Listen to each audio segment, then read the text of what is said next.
अस्सलामुअलैकुम, hello guys, कैसे हैं आप लोग? खैरियत से हैं? तो हमने जो हमारा पिछले चैप्टर का रिव्यू कर लेते हैं हम 10th class chapter number 11 organic chemistry के बारे में। तो इसमें फ़र्स्ट ऑफ ऑल हमने पढ़ा था ऑर्गेनिक केमिस्ट्री क्या होती है, एंड द सेकंड वन फिर उसके हमने इसकी जो है फार्मूलाई टाइप्स पढ़ी हैं, कितनी होती है वो 4 होती हैं। एंड देन उसके बारे में हमने रीड किया कि पहली जो होती है वो मॉलिक्यूलर फार्मूला है, उसके अंदर क्या बयान किया गया है। And the second one is structure formula के अंदर हमने ज़ाहिर किया कि उनकी अरेंजमेंट्स कैसे है। एंड द नेक्स्ट वन जो अब हम इसको रीड करने लगे हैं वो है हमारे पास जी कंडेंस्ड फार्मूला। ठीक है, तो कंडेंस्ड फार्मूला के अंदर हम इसको कैसे रीड करते हैं। तो अब ये कहते हैं द कंडेंस्ड फार्मूला के तहत आज हम इसको रीड करेंगे। कंडेंस्ड फार्मूला, इसके अंदर वो क्या बयान करते हैं। कंडेंस फार्मूला में वो बयान करते हैं the formula that indicate the group of atom join together to each carbon atom in a straight chain और branch chain is called the condensed formula. अब वो इसके अंदर कहता है कि अगर जैसे भी कोई भी आपके पास कोई कंपाउंड है, उसके मॉलिक्यूल के अंदर एटम की अरेंजमेंट्स ऐसे है कि उसके अंदर अगर तो कोई भी उसके अंदर उसको क्या कहते हैं ब्रांच अटैच हो रही है, कोई भी उसके अंदर फार्मूला कोई हम ज्वाइन कर रहे हैं या कोई ऐसा ग्रुप अटैच कर रहे हैं कार्बन और एटम का कोई भी ग्रुप अगर हम उसके अंदर अटैच कर रहे हैं तो किस पोजीशन पे हमने उसको अटैच किया है और उसकी अरेंजमेंट किस तौर पे उसके अंदर ब्रांच में है या उसके साथ स्ट्रेट चेन में। तो स्ट्रेट चेन क्या होती है, जो है जैसे हमने बनाया था ये it is a straight chain, ये ऐसे हो या इसको हम फर्दर सिर्फ ऐसे ले जाएं। ठीक है, तो ये क्या आ जाती है हमारे पास स्ट्रेट चेन। लेकिन जब भी हम इसको ऐसे लगाते हैं तो ये हमारे पास क्या बन गई, ये हमारे पास बन गई है जी ब्रांच चेन, कि जब भी ये आ गई हमारे पास ब्रांच आ गई और ये आके हमारे पास स्ट्रेट चेन है। तो अब इसके अंदर वो कहता है, इसको जाहिर करते हुए कंडेंस्ड फार्मूला को बयान करता है कि कंडेंस्ड फार्मूला को हम लिखते कैसे हैं। तो इसके अंदर वो कहता है कि द कंडेंस्ड फार्मूला, अब उसके अंदर हम उसने बताया जी एन ब्यूटेन, कि एन ब्यूटेन हमारे पास है, एन ब्यूटेन आ गया हमारे पास। तो एन ब्यूटेन का मकसद क्या है, एन का मतलब होता है नॉर्मल आ गया। ठीक है, आपके पास कि ये नॉर्मल है, ये जी स्ट्रेट चेन ही है, आप इसको कैसे भी बना सकते हैं। स्ट्रेट चेन होनी चाहिए, बिल्कुल सीधी होनी चाहिए। तो इसमें हमारे पास आता है जी कार्बन के, हमने देखा था जी C4 हमारे पास होंगे, तो हमने हर उसको C4 हमने अपने कार्बन 4 पूरे कर लिए हैं। एंड देन हर एटम के साथ, पहले के साथ हमने 3 एटम उसके लगाए थे हाइड्रोजन के, और इस दूसरे के साथ 2 थे, इसके साथ भी 2 थे, एंड द लास्ट वन के साथ हमारे पास कितने थे, 3 एटम्स थे किसके, हाइड्रोजन के। तब जाके हमारा ये जो है एन ब्यूटेन सर्किट कंप्लीट हुआ था। आपको याद हो हमारे पास फार्मूला होता है C4H10। ठीक है, इसकी अरेंजमेंट जो थी हमने कंडेंस्ड फार्मूले के तहत इसको ऐसे जाहिर कर दिया। अब वो कहता है अगर हम इसको ऐसे लिख देते हैं कि ये आ जाता है जी हमारे पास आइसोब्यूटेन।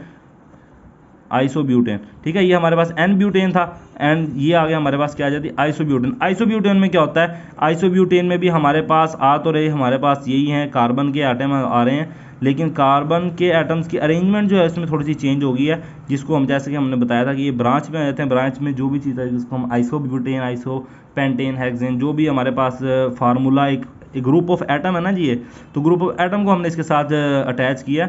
तो इसमें हमारे पास इसकी वैलेंसी पूरी करने के लिए H, और इधर भी हमारे पास CH3 आ जाएगा। इधर हमारे पास क्योंकि कार्बन की वैलेंसी 4 होती है, 1 2 3 और ये 4, और इसके साथ भी हमारे पास क्या आ जाएगा CH3। और जबकि ब्यूटेन का फार्मूला सेम ही रहेगा, CH4H10। ये देखें 3 6 9 और 10, 1 2 3 4 कार्बन के हैं, और हाइड्रोजन कितने हैं, हाइड्रोजन के हमारे पास 10 एलिमेंट है। एंड अगला वो कहता है, अगला हमारे पास जो ऑप्शन है उसमें है जी फोर्थ ऑप्शन हमारे पास आता है इलेक्ट्रॉनिक और डॉट एंड क्रॉस फार्मूला। इसको इलेक्ट्रॉनिक फार्मूला भी कहते हैं और डॉट और क्रॉस फार्मूला भी कहते हैं, dot and cross formula. Dot and cross formula में क्या होता है कि एलिमेंट्स की अरेंजमेंट जो है उसको हम जाहिर करते हैं कि किस एलिमेंट ने शेयर पेयर किया है, किस एलिमेंट ने अपने इलेक्ट्रॉन को लूज़ किया है, किस एलिमेंट ने इलेक्ट्रॉन एक्सेप्ट किया है। शेयरिंग पेयरिंग के जो है एटम्स हैं हम उनको जनाबे वाला इधर क्या करते हैं, हम उसको डिस्कस करते हैं। तो इसमें वो कहता है हमारे पास the formula which show the sharing of electron between various atom in one molecule of the organic compound is called a dot and cross formula और इलेक्ट्रॉनिक फार्मूला।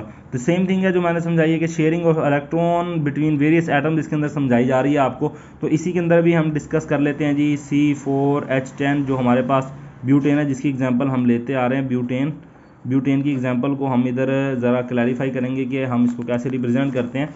तो इसके अंदर वो कहता है ब्यूटेन के हमारे पास कितने एटम थे, 1 2 3 4 एटम किसके आ गए हमारे पास, कार्बन के आ गए हैं। और इसके साथ अरेंजमेंट हमने किसकी करनी है, हाइड्रोजन की करनी है। तो हाइड्रोजन के साथ हम इधर आ गया H H H H H H H H H and then H, हमारे पास ये C4H10 कंप्लीट हो गया।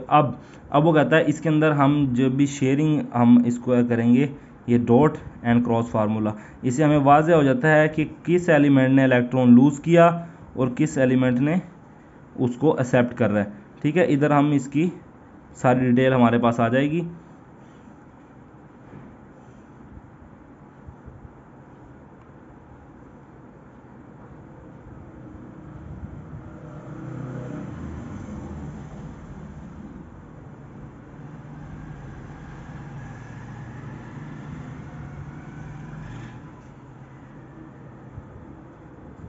ये देखें, तो इसको हम क्या कहते हैं, डॉट एंड क्रॉस फार्मूला।